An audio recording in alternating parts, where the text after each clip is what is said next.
Let's discuss all of this with my next guest, Leslie Vinjamuri, who serves as the president and CEO of the Chicago Council on Global Affairs. Leslie, it's good to see you. Welcome to the program. So I guess the core paradox right now is that Russia is described as both weakening on the battlefield and increasingly dangerous beyond it, given some of the strikes, some of its most intense strikes, including the Oreshkin ballistic missile that was launched over the weekend, the hypersonic missile. Kremlin is also losing about 35,000 troops a month and faces potentially a choice of more mobilization or continued escalation like we've seen against civilians. What do you think we're more likely to see as they continue to suffer setbacks on the battlefield?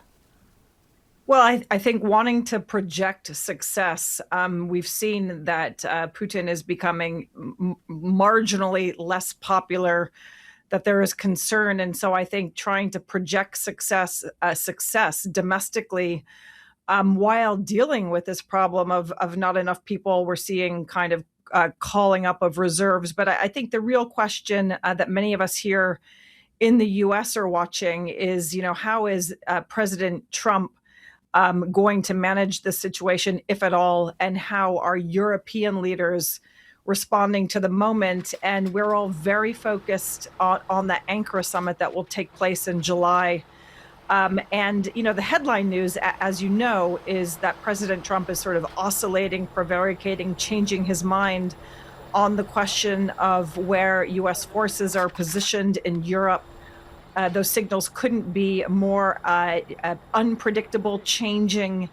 And all of this is taking place in a context where it feels like the momentum should be on Ukraine's side if only Europe and the United States could kind of collaborate effectively to really take advantage of this moment.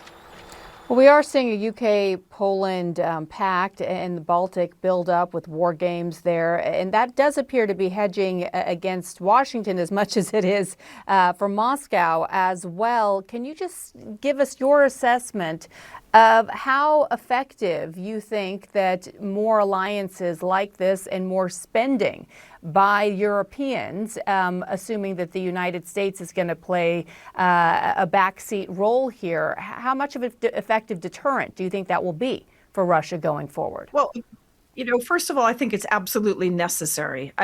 Europeans individually and collectively have watched America's direction of travel since Donald Trump's first term. They've certainly felt it in an entirely new way over the last year and several months. So that pressure to spend more is no longer necessary. I think Europeans themselves understand that spending more, demonstrating capabilities. But to your point, building those bilateral deals, those partnerships, to really bring Europe together. They're trying to do it collectively. They're trying to do it bilaterally. There is a question, right, about time frame and the urgency, the ongoing urgency of this moment. There's no doubt that the United States is still needed, that it's critical that America and Europeans work together. We all know that Europe needs those strategic enablers, that the United States provides logistics, intelligence.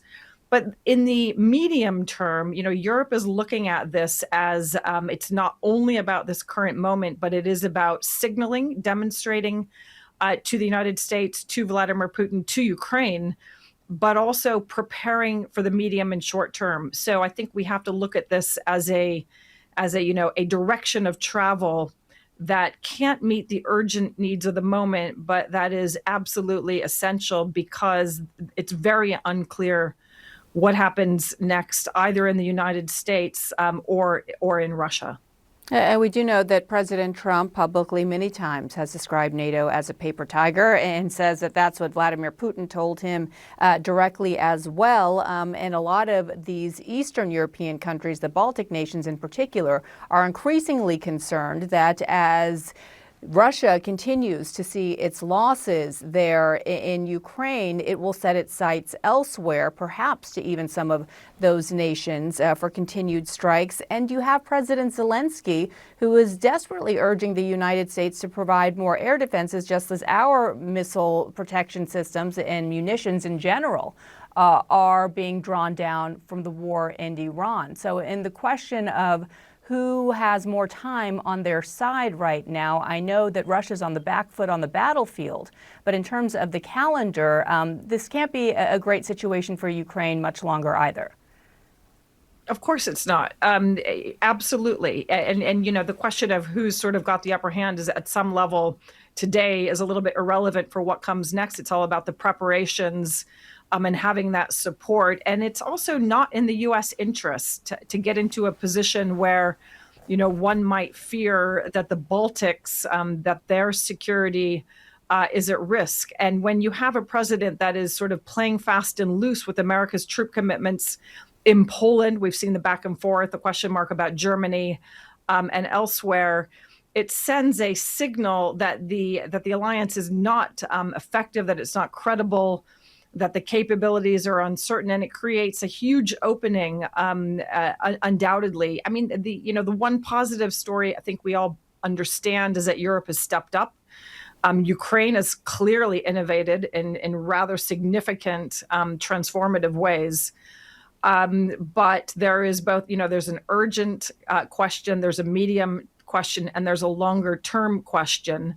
I tend to think that the critical path right now is for Europe to invest in those capabilities, but also play a longer term game trying to keep the United States engaged with those critical enablers and get through to the next phase, because there's really very little alternative. But for the Baltics, the question about Baltic security is front and center. It has been a question for a very long time, even before President Trump, whether the United States would take the security of those nations very seriously if push came to shove, regardless of a consistent message previously that it would.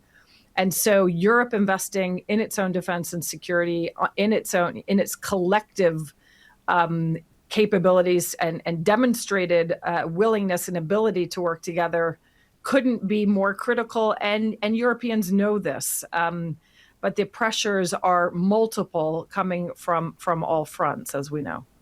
Yeah, and in addition to the military hardware that the United States had been providing to Europeans to give to Ukraine, another asset from the U.S. has always been intelligence sharing, and that is something, at this point at least, that the Europeans cannot replicate. So the hope is that that continues as well. Leslie Vinjamuri, thank you. It's always good to see you. Thanks so much.